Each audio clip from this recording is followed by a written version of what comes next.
Well, just a little Saturday night update here on the 1979 Firebird Formula 500 Cadillac swapped. I did get the solid mounts in, so that's pretty nice to have. Pro Touring F body stuff. And even better, I'll flip this around here. Subframe connectors are in. So it's kind of a mess on the floor. I'll work on all this. I'm still a mess with that exhaust. I'm going to cut it probably tomorrow. You know, I know ugly drums. I get it. So we got our exhaust. I'm still working on Viking shocks. But yeah, we'll kind of come back up here. We'll focus a little more on the engine today. Something that you have to keep in mind when you're doing a project like this. When you mess with body mounts, sometimes you mess with the geometry of your engine. I got to go through that a little bit ago. I'll zoom out a little bit. I came out and I went and bought bolts for the valve cover. So I want to get these down since I got the spacers and just kind of mess with them with some. I want to seal up the engine. I get a lot of spiders out here, and last thing I need is a bunch of spiders underneath there, or worse yet, other insects. But I come out and this valve cover is not on right. It's just kind of moved around, and I'm sitting there fighting with it, and I'm like, man, how am I on this? I lost all my clearance right here, all of it. So much it was actually even pushing the valve cover forward, which there was no bolts in it, if you remember from the other videos. But I mean, it had boarded up, and I didn't see that when I was doing all the work because I did one side at a time. That way the subframe wouldn't, do anything crazy. But yeah, change out those old bushings there and put those solids in, and it dropped, or maybe they could have lifted up this forward position too, but it definitely threw more angle in my driveline. So as I'm messing with all this, I'm kind of freaking out a little bit, going, "Oh no, maybe the engine slid back somehow." Like the whole subframe, I should say. It's kind of my worry. I was like, "No, I did this one at a time. What's going on here?" Well, I took out my trusty, angle gauge, put that right there, and I noticed that I had gained 5 degrees on the engine, which was crazy because I couldn't get any degree before. It was kind of zeroed out, which was an annoyance because I kept fighting with that. I wanted a little bit, which is not a big deal. I mean, you can be zero here as long as, you get the transmission right. In the end, it'll all work out. But I saw that and was like, whoa, something's off. So yeah, that was fun. So I grabbed a jack real quick, ran up underneath there and jacked it up, and yeah, got my clearance back and verified everything on top. And I'm at 1.5 degrees now, which not great, but not terrible. Here, put that on there. That, I don't like it being open like that. But that was kind of an interesting thing. So I did get the 1-inch spacers in finally with those evac ports in them. And I don't have gaskets on these right now. Like I said, I was kind of just getting them down so that way nothing could get in there for a moment. Which I will put gaskets in and everything, but I need to pre-oil this.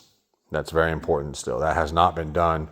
I got, like I said, in a rush before when I got the engine home, machine shop, just tossed it in, really excited about that. But I don't know if I should paint those or not. They kind of stick out a little, being, two dull surfaces and that's shiny.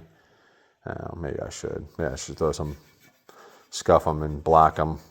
Kind of sucks to take your aluminum and paint it black, but then again, it probably would look a lot better. It almost looks like an afterthought at this point, but I do need to take them and drill them out. That hole is very small. I think at least 3/8 for that hole, which is normal. You can drill these out, both sides, my clean and dirty side. Put everything out of the way.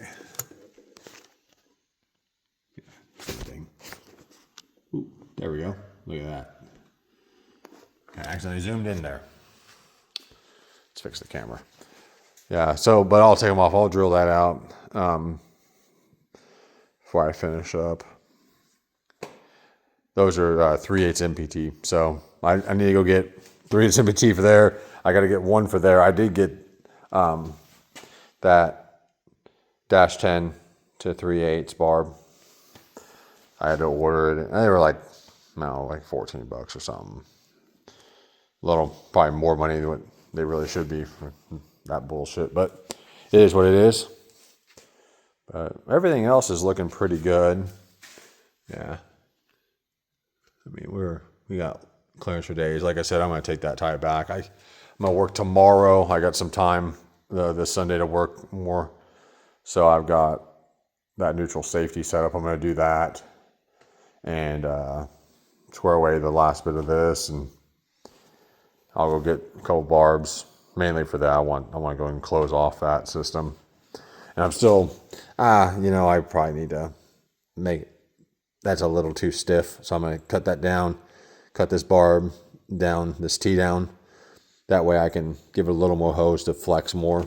Because, I mean, if that engine torques, it's going to start pulling there. And that's kind of annoying. I had that pretty good. And now with everything, I started thinking about it. I was like, oh yeah, I think that might be a little too tight. So, but we still have good clearance everywhere else. I mean, I was able to get my finger in there before, so I lost. You come up in the back, it comes close there, but that's not really a problem. But like I said, I mean, all of that, it messes with that because that's attached to the engine. So everywhere the engine moves, all of that matters. So maybe I'll do like a loop thing. Or if you got an idea, leave it in the comments. I mean, I'm always listening. I had a friend over earlier. We were talking about the TH400 switch and all that, because I'm like, man, I just can't find a bracket, and I don't really want to make one because I'm kind of lazy. And he brought up that he goes, don't you have the spot on your accelerator pedal for a switch? Because 7881 Camaros did. And I was like, I don't have that. Maybe Trans Am's might have with their shaker. Maybe something else. I'm not sure. Maybe even the formulas that had the dual functional hood. I'll zoom out again. But I don't have that style. So I think I'm going to do that. I'm going to go out and buy that pedal, that bracket for it. That gives you the switch on the side. That way, you push down the pedal, it engages it, it's done and over with. Another thing, I don't have to deal with it on top of the engine, which is even better. I'll just return that back to Holly and whatnot. This isn't put together still. So I bought the T-bolts. I found a guy on Marketplace with T-bolts for about a little under half the price of buying them new from Viking. And he shipped them out on Monday. And they spent 5 days in the state that they shipped from. And on Friday night, when they were supposed to be here, they're for some reason sitting one state away from where they were. So that's great. I love that. I'm not usually one to jump on the U.S. Postal Service, but boy, they've really been knocking it out of the park lately for me. I get stuff near my home state and hits one of the major cities and it just sits there for 2-3 days, traveling within the city to 2 different sorting facilities. And then, of course, that one, sitting out whole nother state, not really doing me no good. So yeah, it'd be nice. I get that, I'll button up the front end, but I just tossed that back together for now because the milk crates, God bless their hearts, they were trying, but for one, I wanted to do his body bushings and I'm not going to be messing with that. And the red crate on the passenger side, it wasn't happy. It was kind of crumbling. So there's your Saturday night update. Like I said before, if you like the build, subscribe to the channel and all that jazz. And I do pretty decent amount of stuff to it, like you've seen so far in the last few videos. If Do you think it's worth me setting up a camera and actually showing you doing the work? I don't have a problem doing that. I kind of feel like there's a lot of channels that do that already, and I don't know if you really want to sit here and watch me slowly working on this, but I'm always willing to really go into detail about what it took to get there. I can show you all that. I don't really know if you want to watch 30 minutes of putting in subframe connectors or something. I feel like that it's much better to go off the cliff notes, show you where it goes or whatever, and then you'll go, oh, there we go. That's what it took. But let me know in the comments what you think. Just here to be a little bit entertaining on all this and share this just interesting build. Yeah, I'm just really happy with that. I know that for sure. And I have those shims to go underneath the transmission mount. I'm gonna get down there tomorrow. I'm just kind of tired today. I did all that, and then we went out to dinner, and I came back and put those bolts in and found that problem. It was like, So, well, thanks for watching, and I'll have another one up as soon as I can on the next update. Thank you, guys.